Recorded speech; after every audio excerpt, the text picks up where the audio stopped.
Is Kentucky cursed against the Vols, or has Tennessee been that much better as we get things started with you? Tennessee's been pretty bad recently before Josh Heupel showed up. So what's your initial reaction? Is Kentucky just cursed against the Vols, or has Tennessee been that much better? No, I don't believe in curses, and I also don't believe as Tennessee has always been that much better. It sometimes these things just happen in sports. I mean, Florida's been bad at times and still able to beat Tennessee.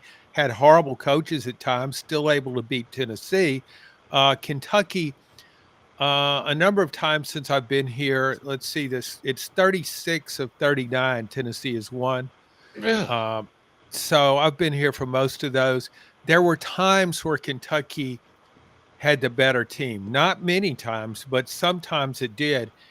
And it would just botch a field goal, have a boneheaded play call, which would have made Caleb's dumb coaching decisions list. Could go back and get a whole collection of Kentucky. I mean, look at some of the coaches. I mean, they had a coach named Joker. How do you expect that's going? But Well, I and do think they also had how Mummy go for it on his own end and fourth down. well, Whoops, Josh Heupel did that. yeah, he did. He brought back the spirit of Al Mummy. Tennessee fans who remember those days cringed in unison. Um, yeah, I think with Kentucky, it's one thing fans do, when you think about easy games in Tennessee, there's always Vanderbilt. It's so great for Tennessee to have Vanderbilt as an in-state rival. But in fact, in the time I've been here since '87, Vanderbilt has actually beaten Tennessee, I think, 6 times, 3 times more than 2 times more than Kentucky has. So everybody looks at Vanderbilt as a pushover game, but Kentucky is really. I wrote a column on this. I don't think all Tennessee fans appreciate how much Kentucky's done for Tennessee football. It's done a lot. Yeah, so go ahead, Caleb. I think John's buffering again, but your thoughts on what Kentucky's done to prop up Tennessee even in the bad years. Well, John, I've said, look, I mean, the Tennessee's record against Kentucky doesn't match the disparity. Not that Tennessee hasn't been better than Kentucky. They have been better than Kentucky. But they haven't been that much better than Kentucky related to the actual records. And you're right, some of it's play calling. I want to know your thoughts, though. I also think some of it's psychological. And I said this with Tennessee, Florida, too. And I actually think this applied to Tennessee, Alabama in the late 80s, early 90s, when I thought more times than not Tennessee had the better team but would lose. Which is, I think the campus culture infects the players.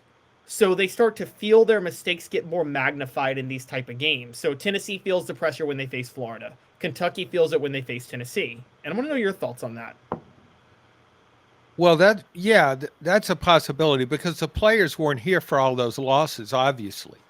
But we had players, Dave remembers this, there were players, Tennessee players, who talk about how the coaches tightened up during the Florida week. And of course, that spreads throughout the team.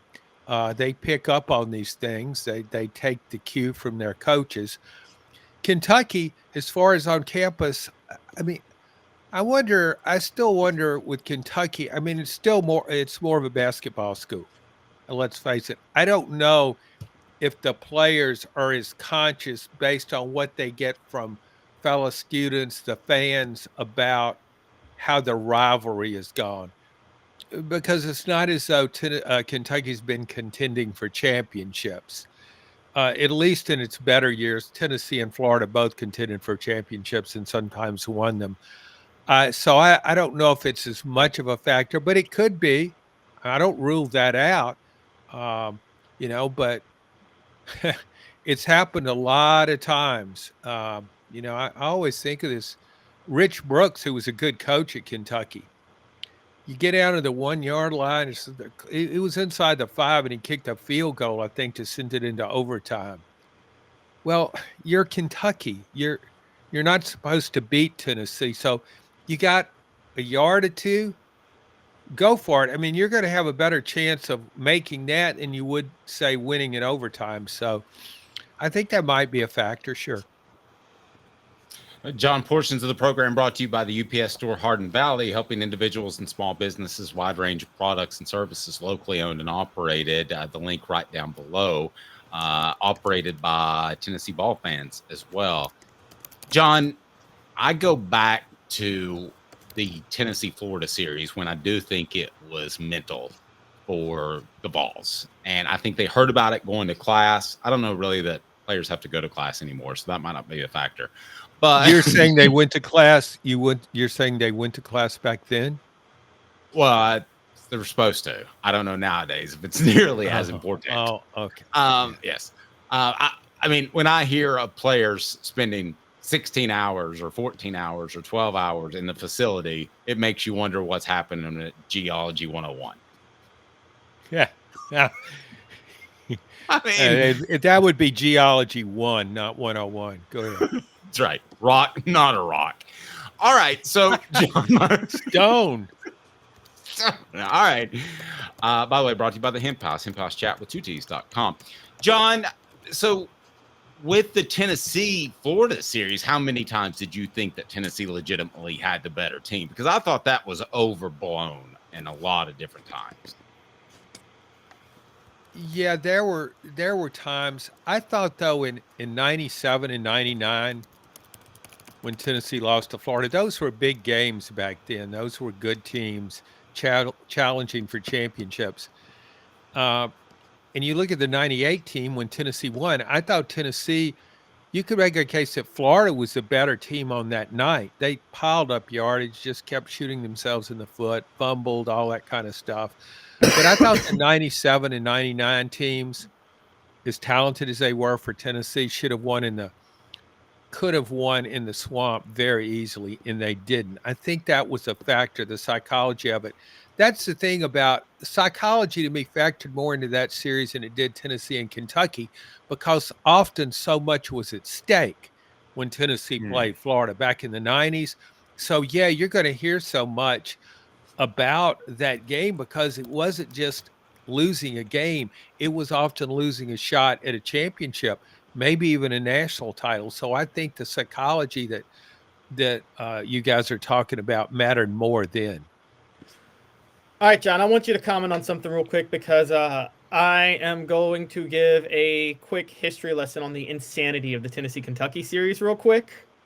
And I just want to get your thoughts on if this makes you think it's a curse or psychological. Because you've covered two games where Kentucky may have had the better team and Tennessee won. There was 2021 where Tennessee beat Kentucky in Lexington 45-42, Heupel's first year. And then there was 2018 where Jeremy Pruitt's team inexplicably blew out Kentucky when they were horrible the rest of the year. But back in the 40s when Bear Bryant was at Kentucky, he regularly had better teams than Tennessee and Robert Nealon. And Tennessee would always beat them. The most notable one was 1950, which Kentucky claims a national championship for that year. They were undefeated. They were going to Knoxville to play a Tennessee team that everybody agreed was significantly worse that year. Everybody knew Kentucky would win. The week of the game, the Great Appalachian Storm of 1950 hits, the worst snowstorm in the history of East Tennessee. And Tennessee fans smartly decide, we're not going to, and the university decides not to shovel Neyland Stadium for the game because they want the snow to impact the game. There were 21 fumbles in that game, and Tennessee beats Kentucky 7-0 in the ugliest win. Is that not a bit of a curse at that point that the snow just happens to fall that week when Kentucky is supposed to beat Tennessee? I thought you were going to say 21 people died or something like it was a massive snowstorm. And yeah, man, that was a bleak picture, Caleb. You lost me with that. I know you're delving into history, making it about football. I'm thinking snowstorm. People can't get food. They can't escape. Oh well. No, John, I still don't believe in that curses. game? Huh? Did you cover that game? No, I was a student back then. I do think that I was throwing snowballs at fans going to the game. You idiot! Yes. Catch this. Did they cancel class, Caleb? That's the question I have for you because of that snowstorm. I don't know if they canceled class, but I know that the university purposely decided to not clear off the field because they knew Kentucky had such a significantly better team. They felt their only chance was if a massive snowstorm could help. The same way, by the way, that Tennessee was able to beat Florida because of a torrential downpour in 1992. So it was a glorious day for Dave. Nobody's life was threatened by that downpour, though. So that's good. Caleb, did you ever think about being a college professor? Was that ever one of your life goals? No, I've been. That's been suggested, but I just never. I don't have. You kind of have that professorial look about you, and you bring a lot of history. Oh yeah. All right.